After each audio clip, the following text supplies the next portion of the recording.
کام پہ ٹانگنے والی وہ چیز یاد رہ گئی ہے سارے اس لمبی مارچ میں جس میں بڑا پیسہ خرچ کیا گیا. لیکن ہمارے دور میں آپ سوچیں 3.5 سال تب ساری مہنگائی تیل کی قیمت اوپر گئی ہوئی تھی, تو ہمارے دور میں 55 روپے ہم نے 3.5 سال میں پٹرول مہنگا کیا اور 50 روپے ڈیزل مہنگا کیا, اور انہوں نے 10 دنوں میں 60 روپے پٹرول اور ڈیزل پر لیٹر مہنگا کیا. 45% گیس مہنگی کی, بجلی کی قیمت انہوں نے 10 روپے یونٹ مہنگا کر دیا. یعنی اتنی مہنگائی پاکستان کی تاریخ میں کسی نے نہیں کی. اور ان کی ساری سٹیٹمنٹس دیکھیں, جب سے ہم آئے ہیں انہوں نے ایک شور مچایا ہوتا مہنگائی. تو جو انہوں نے 2 مہینے میں کیا ہے آپ ذرا دیکھ لیں 3.5 سال اور 2 مہینے.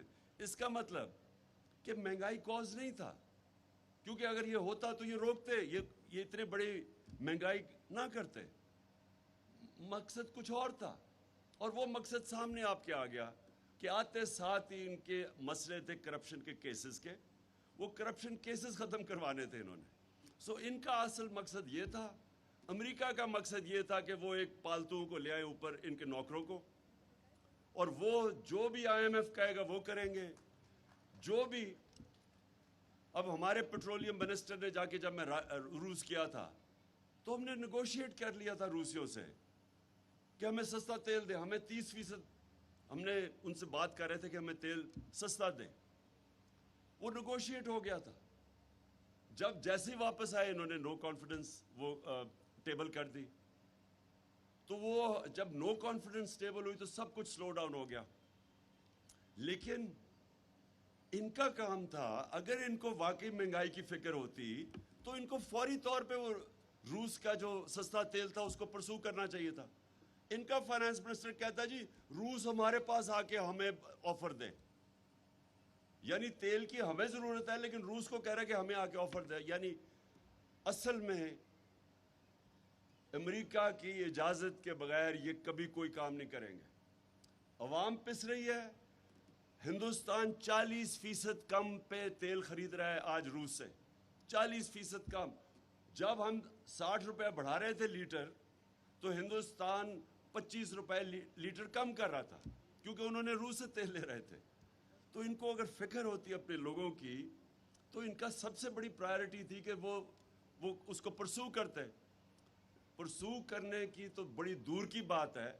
ان کو تھوڑا سا ان کے خیال میں بھی آ جائے نا کہ ان کے جو ماسٹرز بیٹھے ہوئے ہیں واشنگٹن میں امریکہ, وہ ناراض بھی ہو جائے تو یہ کبھی وہ آگے قدم نہیں اٹھائیں گے. ان کو کوئی فکر نہیں اپنی عوام کی. میری کنٹینشن یہ ہے کہ ان کے دونوں کے پارٹیوں کے سربراہ کے اربوں ڈالر, روپے نہیں, ان کے اربوں ڈالر باہر پڑے ہوئے ہیں. یہ کبھی کسی قسم کا اس قوم کے لیے سٹینڈ نہیں لیں گے جدھر ان کے ڈالر خطرے میں آ جائے. ان کو خوف یہ ہے کہ امریکہ اگر ناراض ہو گیا تو وہ ان سے ہوگا جو آج روسیوں سے ہو رہا ہے. جتنے روسی اولیگارکس کے پیسے باہر پڑے ہوئے ہیں, ہر روز آپ سنتے ہیں کہ ان کا جیٹ لے لیا, ان کی یاٹ لے لی, ان کے اکاؤنٹ فریز کر دیے. یہ ان کو ڈر لگا ہوا ہے کہ کہیں وہ ناراض ہو گئے تو ان کے پیسے پھنس جائیں گے. لہٰذا بجائے روس کا تیل لینے کے لیے انہوں نے اپنے پیسے بچانے کے لیے وہ کیا جو کہ امریکہ, انہوں نے حکم بھی نہیں دیا. ان کو تو اتنا کہ وہ ناراض نہ امریکہ ہو جائے یہ کبھی کوئی کام نہیں کریں گے. اور میں بار بار بتاتا ہوں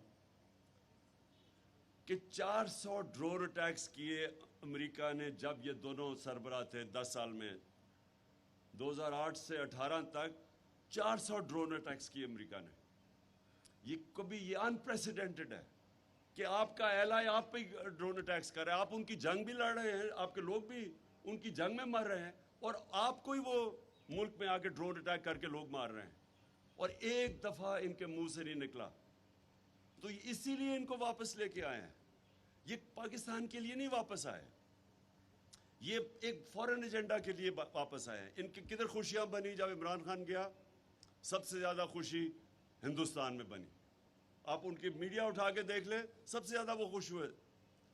اور اس کے بعد اسرائیل کے اندر وہ بڑے خوش ہوئے کہ جی یہ گیا. اور ویسٹرن اخباروں میں زیادہ تر میرے اگینسٹ یعنی انہوں نے وہ جب بعد میں پبلک نکلی تو تھوڑی چینج ہوئی ہے, لیکن شروع میں انہوں نے بھی بڑا نیگیٹو تھا. تو میرا ہندوستان مجھے بڑی اچھی طرح جانتا تھا کرکٹ کی وجہ سے. تو یہ کیا وجہ ہے کہ اس کی شہباز شریف سے بڑا خوش ہوئے؟ کیونکہ ان کو پتہ ہے کہ ان کے پیسے باہر پڑے ہیں, یہ فورن ایجنڈا کے تحت چلیں گے, وہ ایجنڈا جو پاکستان کی بہتریوں کے لیے نہیں ہے, ان کے لوگوں کے لیے, باہر کے انٹرسٹ پروٹیکٹ کرنے کے لیے, پاکستان کی عوام کے انٹرسٹ پروٹیکٹ کرنے کے لیے نہیں ہے.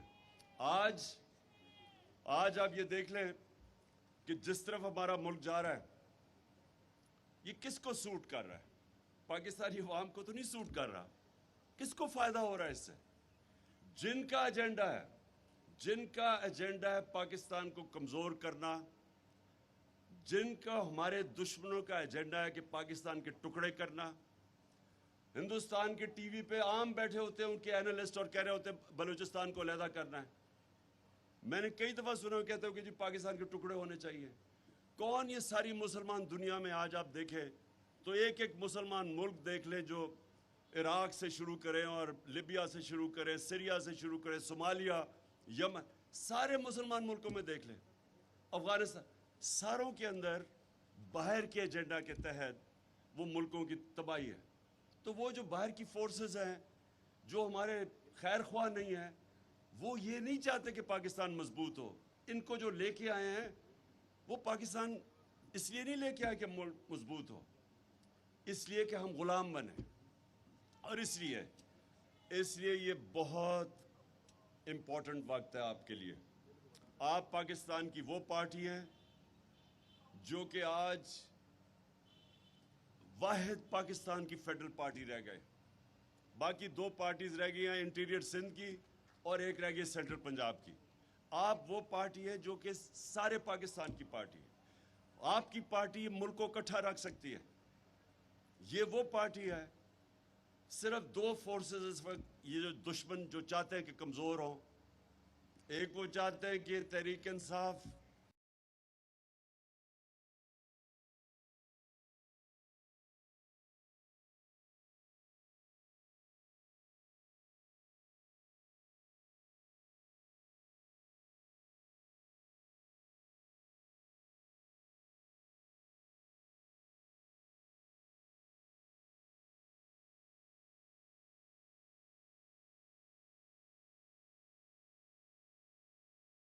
کمزور ہو, جس لیے یہ سازش تھی. دوسری وہ چاہتے پاکستان پہ پورا زور لگانا ہے. میں انشاءاللہ چند دنوں میں ڈیٹ دینے لگا ہوں. ہم صرف اپنے وکلا سے کنفرم کر رہے ہیں کہ ہم ایک قانون کے اندر رہتے ہوئے ان سے پرمیشن مانگ رہے ہیں. جیسے ہمیں یہ پرمیشن ملتی ہے, اور یہ زیادہ دیر نہیں ہے, میں آپ کو ابھی کال دوں گا. بہت بڑا اس ملک کی تاریخ کا انشاءاللہ سب سے بڑا ہم ایک احتجاجی پروٹیسٹ کریں گے. یہ ہمارا رائٹ ہے. یہ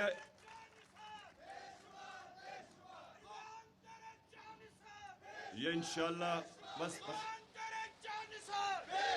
میں صرف آپ سب کو کہہ رہا ہوں کہ تیاری رکھیں. بس ہم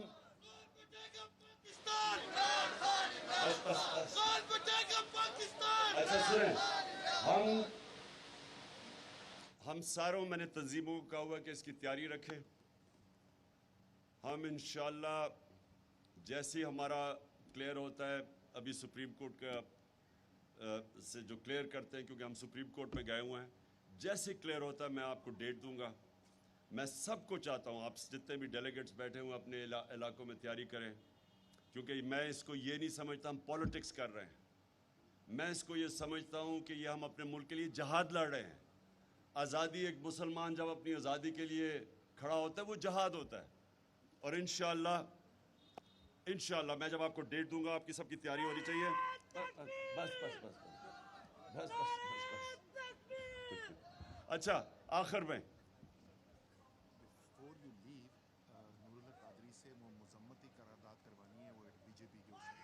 ہاں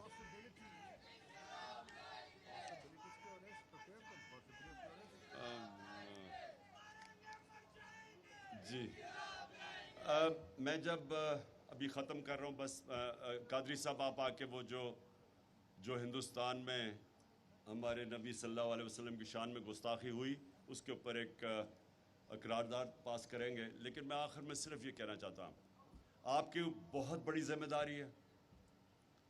واحد پارٹی ہے جو اس ملک کو اکٹھا رکھ سکتی ہے. سارا سٹیٹس کو چوروں کا اکٹھا ہو گیا آپ کے خلاف اور عوام آپ کے ساتھ آ کے کھڑی ہوگی.